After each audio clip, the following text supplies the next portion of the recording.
Welcome to Bloomfield in Focus. I'm Mike McCready, your Township Supervisor, and today we are with our Chief of Police, James Gallagher. Morning, Mike. Welcome, Jim. Good to see you. Thanks for having me today. You're welcome. Glad you're here. Thank you for taking the time. I know you've been quite busy lately. We have been busy. The weather is breaking, and that's a whole new game for us once that weather breaks. Right. And we were just talking about an accident last night, people exiting I-75 southbound at Square Lake Road, unfortunately experienced a tragedy there. Yeah, we did. About 9:15 last night, we had a fatal accident. Car was southbound on 75, and we don't know the cause of action yet, but eventually the vehicle rolled off into the woods, and one of the drivers was ejected, and it was a fatality. Terrible story. Young gal, too. Yeah. Unfortunately, she was 20 years old, and that's one of many that we've had over the last month here in the township. I don't know why it is, but when we have bad accidents like this, they seem to come clustered together. So our investigators have been out at least 4 times in the last month. Even Sunday night, they were assisting Bloomfield Hills with a fatal accident at Woodward Long Lake. So. Yeah, I'd heard about that one as well, that motorcyclist. But the one last night, I understand the driver, a female, was not wearing her seatbelt. That's the belief at this point, in all indications. It's really hard for someone to be ejected from a vehicle when they're wearing their seatbelt. So all signs are pointing to that. It'll take a little bit of time for us to get into the diagnostics of the vehicle and be able to determine, with the seatbelt, everything's computerized, and we'll learn a lot from that. We got to buckle up. Yeah, the passenger walked away in this matter, and the belief, at this point, we believe that the passenger had their seatbelt on. Wow. So they were released from the hospital last night. Terrible tragedy. It is. Which kind of leads us into what we were going to talk about today, is we're seeing a real influx of heavier traffic along our mile roads and some of our other roads due to the construction that's going on 696 with the closure of eastbound 696. Yeah, it's been especially about 2 weeks ago where they had 8 or 9 days where they actually shut both directions down. We really saw an influx on every one of our mile roads, and one of the problems we're running into with that is these mapping systems or these driving direction apps that people are using. They take it the fastest way, so they're pushing all these vehicles into our subdivisions. And both you and I, probably the last month, have received probably at least 10, 15 emails each reference the cut-through traffic in these neighborhoods and the increased traffic in the neighborhoods.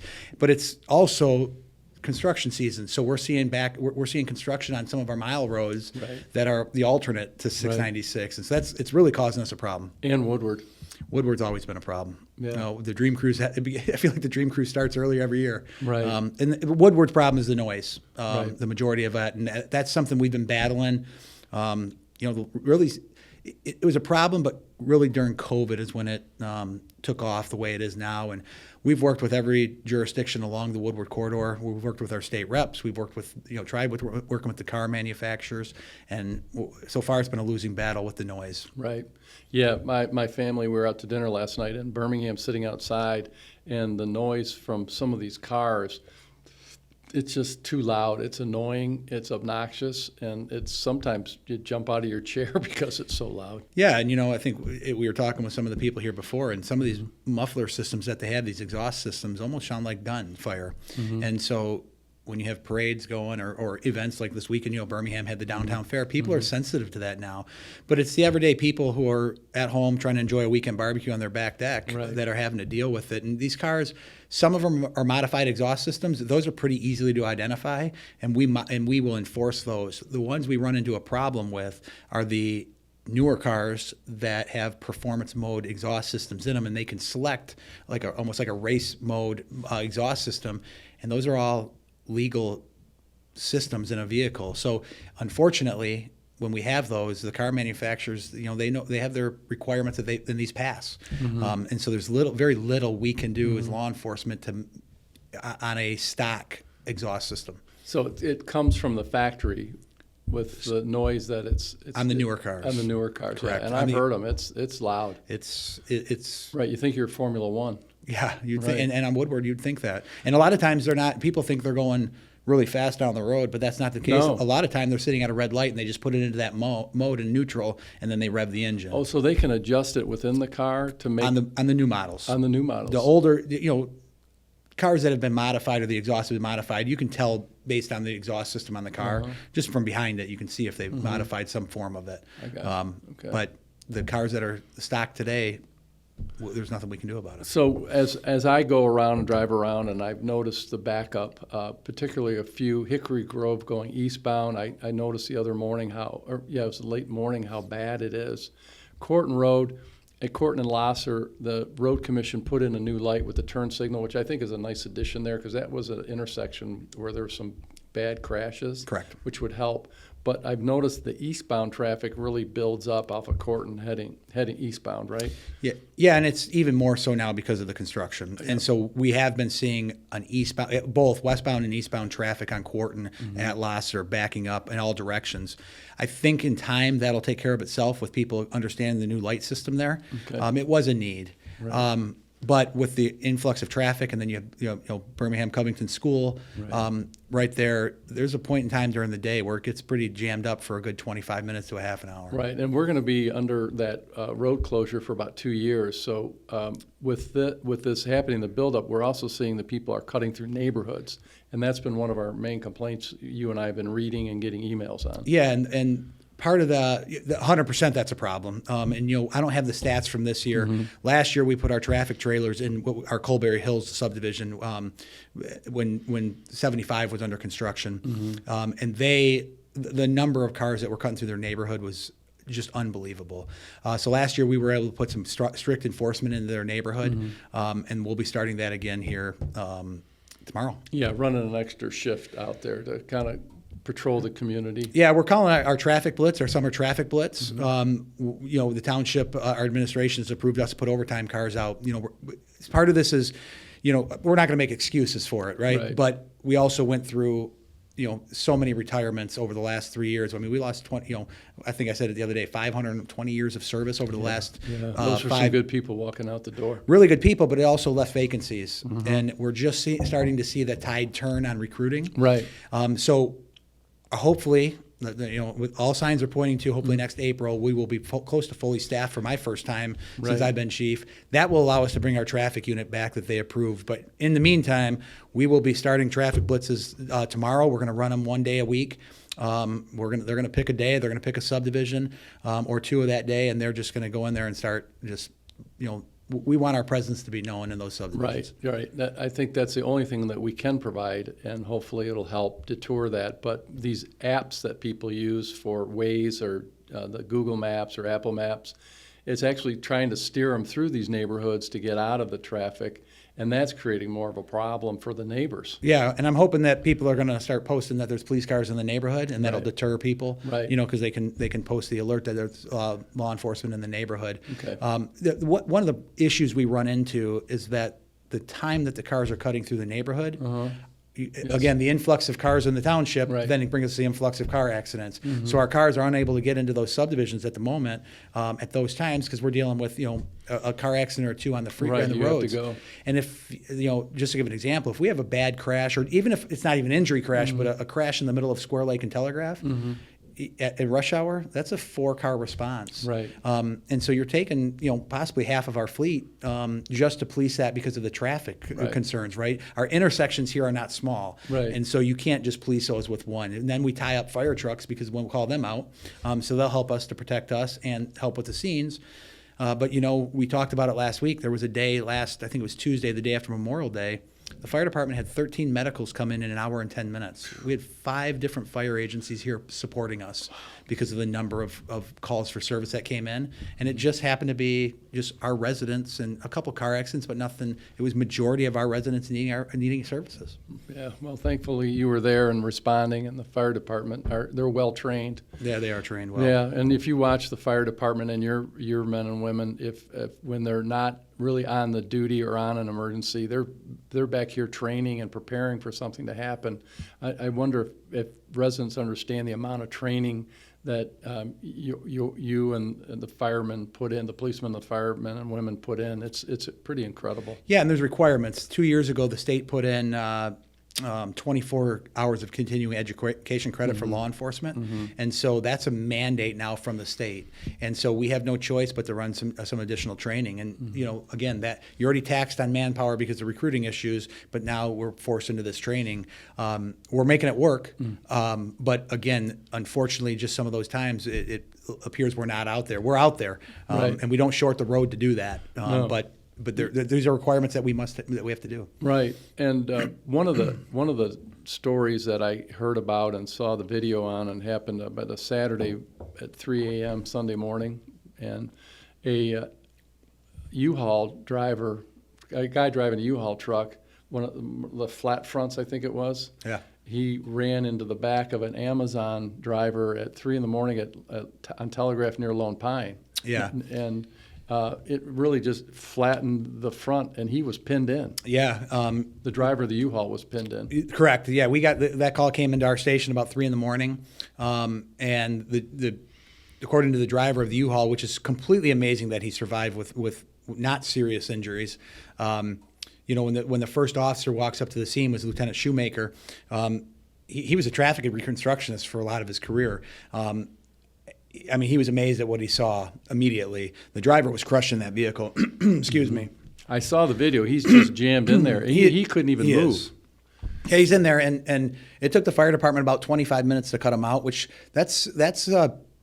That's a long time. Yeah, that's an extensive extrication, and they I train hope he for bought it. the extra They train insurance. it. They train for it. I hope so too. You hope so. But the best part is he was able to come out of that vehicle talking. Right. And Yeah, what you which can't is see amazing. what you can't see in the video is on the passenger side of that vehicle. There's medics treating them while they're on the inside while they're trying to extricate them from the car. Wow. And there's just no room. I can No, see it. Like yeah. if you look at the video, there's barely any room, and it took him 25 minutes to cut him out of that Yeah, correct. because he was so jammed in there. Correct. And he just walked away with scratches. Yeah, he was a really few bumps and scratches. Yep, I think it's maybe some broken ribs, but Right. for that accident, Right. it was amazing, and that was just one of many. Right, the weekend prior to that, we had the tragedy at Telegraph in front of IHOP where we had the Right. Guy ran the red light. he did, and Right. again, we think it's a complete accident, but we have to pay attention as drivers. Right. These vehicles are we take for granted what these vehicles are. They're a weapon, and while we know people don't intentionally ram into people, and outside of a road rage, these vehicles can cause damage. And in that one, an expecting mother was forced into delivery, and the baby died on Mother's Day. Those are tragedies that we have no words for these families. Right. In the video I saw, that light had been red for a while. It wasn't like he was trying to get through a yellow into, turning red. Correct. That light had been red for a while with other cars coming out. Correct. And what a tragedy. Yeah, and then we have to deal with that as police officers as well. But Right. Again, these families, and one of the things about that is one of the things our community has done is our co-responders that I've talked about on my podcast and before. But we have our co-responders, and in that situation, myself and Courtney, our co-responder, were able to go to the hospital on the Monday after that accident and just offer our services. Again, Right. our words are hollow, Right. right? There's nothing we can Right. say to change. Right. But at least they know that we're putting our best investigators on it. We're putting every resource we have to try to help them as a family. And if there's things that they need a year from down the road, they can reach out to us, and we can at least try to Give make them some comfort, connection. help comfort Yeah. them at the time. It's very difficult. And then, so we've had some accidents. We've had police patrols out. But on a lighter side, yesterday we watched as 7 new officers were sworn in. And we've had a hard time finding officers now. We seem to be on a roll filling these gaps. And they're young, and they're excited, it looked like. We went to the graduation last week. We saw a wonderful graduation. Yeah. So tell us, give us the update on filling these roles and what Yeah, their steps are. We, as I said just a few minutes ago, we lost, in my time, I think over the last 4 or 5 years, we've lost 20 officers to retirement. Very few have left to go to other agencies. We've lost a couple for other agencies, but they were hometown, pulling at hometown heartstrings, and those are hard to keep. But we're not having an influx of officers leave our agency through just leaving. These are all retirements, and so we are excited. We hired 7 new ones yesterday. We have another 3 going to the academy, hopefully in June. which starts in a couple weeks, and then we're hoping to look for 2 more in August. And we have those people in the process. And so hopefully by April of next year, it takes a while to train these officers. So they go to the police academy for 18 weeks. Then when they come to us, they have 17 more weeks minimum of riding with a field training officer. And so this training is extensive for them. It's stressful for them. We have to teach them what it's like, one, to wear the uniform, Right. What the uniform represents, what the expectations that the uniform brings, and that we're always treating people with dignity and respect. But we also have to teach them driving habits, and there's just so much that goes with it. But these 7, we're so excited to have them. It's going to be a challenge for us training them all. Yeah. But we couldn't pass up on the opportunity. No, I think it's nice. 6 are new, 1's a transfer, basically. Correct. And so they'll ride for how many weeks with a officer? They'll do a 2-week internal administrative timing for training. Yep, for these first 2 weeks, and then in 2 weeks they'll start riding with a field training officer, and they'll do that for a minimum of 17 weeks. 17 weeks. So if you get pulled over and there's 2 officers in the car, just know that it's training. It's officer in training. Yeah, and there's all these Facebook posts and stuff about, and these Facebook groups about scanner chats, and people like to know what's going on, and sometimes they help us out. I have to be honest with you. Some of those things help us out, but there may be times, especially in Bloomfield Township, where we're on a routine call and an alarm, but because we have multiple cars with 2 officers in it, you may see 4 or 5 officers on a scene, right, when truly there's some in training who are not solo officers yet. Right. So it may look like there's a major something going on, but really we're just training. We're in training. Yeah. So just so the listening audience knows. Yeah, that's what's happening right now. So if you see a lot of officers on the scene, it could be something real simple. Yeah, they're just kind of training and learning what goes on and how to respond. Yeah. Yep. They shadow an officer for 4 months.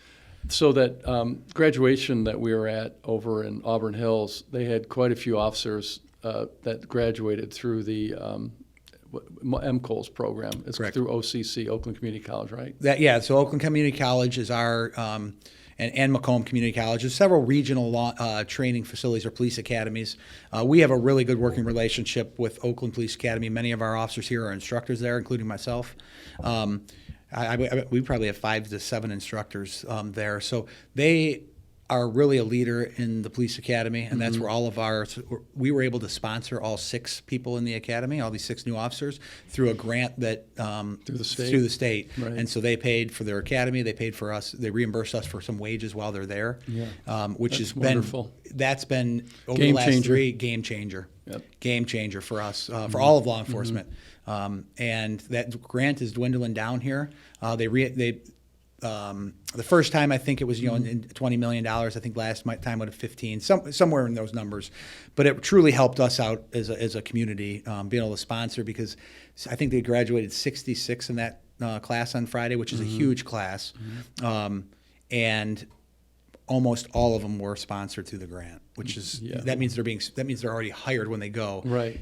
5 years ago, that whole academy class, you might have had 10 to 20 people total sponsored, and most put themselves through. So when you have the new cadets go through the program at Oakland Community College, but we had a lateral transfer. Does a lateral transfer, since they've already been in the field with another department, do they still go through the same training as a cadet would that just graduated from the Oakland Community College program? Yes, the program is designed that way, but the program is designed also if that officer, this officer in particular, Officer Rockwell, he's got 5 years in a similar community. Right. Yeah, very similar. So we can accelerate him through the program if things are going well. But we also, everywhere we go, we want them to understand how we do it in Bloomfield Township. While we all operate similarly across this county, right. We're very fortunate with the partnerships we have with that Sheriff Bouchard has created, from the sheriff's agency all the way down to the local law enforcement. And I don't care if it's 2 officers in an agency. Right.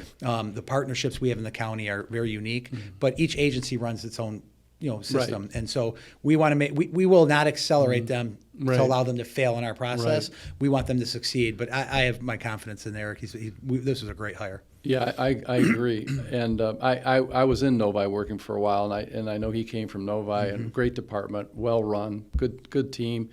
And so we're very thankful to have him. But I go back to that graduation. I have to tell you, watching and hearing some of the stories was really emotional. and enlightening of how officers and families of officers, in particular that story in Flint that I think we watched, where the grandfather who comes up in a walker to pin the badge on his grandson who just graduated, and he's in full uniform, he has short sleeve, the full uniform, and he's using the walker to go up there with his dad, I think was a Flint officer as well, wasn't he? Yeah, the grandfather for sure was. There was a couple other gentlemen with him. I'm assuming they were family, helping him out down there. But yeah, that touched everyone. If you looked around the room, there was a lot of watery dry eyes. Yeah, to see him come up there and Right. wearing his Flint uniform, and again, I don't know how long ago, but I'm guessing. It was a while. Yeah, and it was his original uniform based on the patch that he had on. Oh, you can see, okay. And so the way the patch was designed, you can kind of tell. And Right. those are the moments that make this job special. Right. Because in the police and fire service, there's a lot of generational, pass-alongs with that. And so you'll see those stories quite frequently. And it's awesome to watch a parent or a dad or an uncle pin on a badge, somebody else. This badge means something. It does, but that was great. I don't think there was a dry eye in the place. We're just like, this is fabulous. And then they gave out some awards to some of the officers, and it was really interesting, like their testing that they did, get the certain level of testing they took. They got the one gal got like a 98%. In the class overall. Overall, Yeah. she was going to Dearborn, I believe. That's impressive. Yeah. And then that one guy who was going to be the Oakland County sheriff, the big Ethan. Ethan, he looked about 6'6". That guy. He's a monster. Yeah, he's in a good. He's young. Right. I remember teaching him in the academy, and some of the questions he asked. He's a young officer, or going to be a young deputy, and that's fun for me now. Again, I've been doing this for 25 years, and it's fun for me to watch the kind of the generational change. Yeah. The new talent come on They're board. new talent, and it's Right. different than how I grew up. Right. It was Captain Pizzuti and I and Detective Waganka are the top three in our agency now, and we can clearly remember that when we first started talking about the guys who were the top three then. Still. And I'm talking, when I say top three, the seniority and seniority, and so it's just to watch how fast that goes, to think of all the things we've been through in our career, the people we've met, the lives that have changed us, Right. and maybe we've had an impact on one of them. Right, and then I liked when the one guy, I think he was from Orion Township, he was going to. He won about the driving. There was a contest about driving. He was just off Top Gun driver, just off 1 second. Yeah, from the record. From the record. Yeah. That's pretty good, isn't it? Yeah, Sergeant Haddad is in charge of that. He's a retired Troy sergeant, and he's been running that program for a long time, and he really takes it serious. And again, the majority of our day is driving, and so there's a lot of training up there in driving, and it's not it's coned courses. This isn't just driving down the road. Right. I mean, these are taught. We're taught intersections and things you can and can't do. And I've done some ride-alongs, and when they go after somebody, hit that gas. Whew, if I'm not used to it, your heart starts pumping, and you've got to really stay focused. So that's good that they go through it. But to see someone awarded for the speed, I assume that they went through that. Yep. And Speed and accuracy. Speed and accuracy, right? Yep. And then the other one was the shooting, the sharpshooter. Yep. Was it the one guy that might have been a Lake Orion guy, or Shelby Township or Lake Orion. I forget. Right, too, one of the same. Yeah, right. That's pretty good. So they're doing shooting with their pistol, right? Correct. And going to the target, and he just doesn't miss. He doesn't miss. His score was up there. It was up there. Yeah. It was impressive. He would have beat me a lot. Is it? Yeah. But those are good training, because these are things that you have to get into. And we're excited. Oakland Police Academy, they just announced they're going to be building new training facilities that's open to all law enforcement. They're going to be building a driving track down in the Southfield campus. So they really are a strong partner in not only developing new officers, but the continuing education and training for current officers. Okay. And Director Cece over there has been phenomenal. The leadership at OCC has been just amazing partners with law enforcement. Right. Well, so let's just tell our residents we have some new officers on board. You're going to see some new young faces. You can't miss that. Yeah, you can't miss that. Right? Yep. Yeah. And we hear you on the traffic problems. We do, and we're going to do what we can to help. We have 27 square miles of roads that we have to get into, primarily residential roads. But because of the three major highways, Woodward, Telegraph, and 75 that go through here, they take up a lot of our time.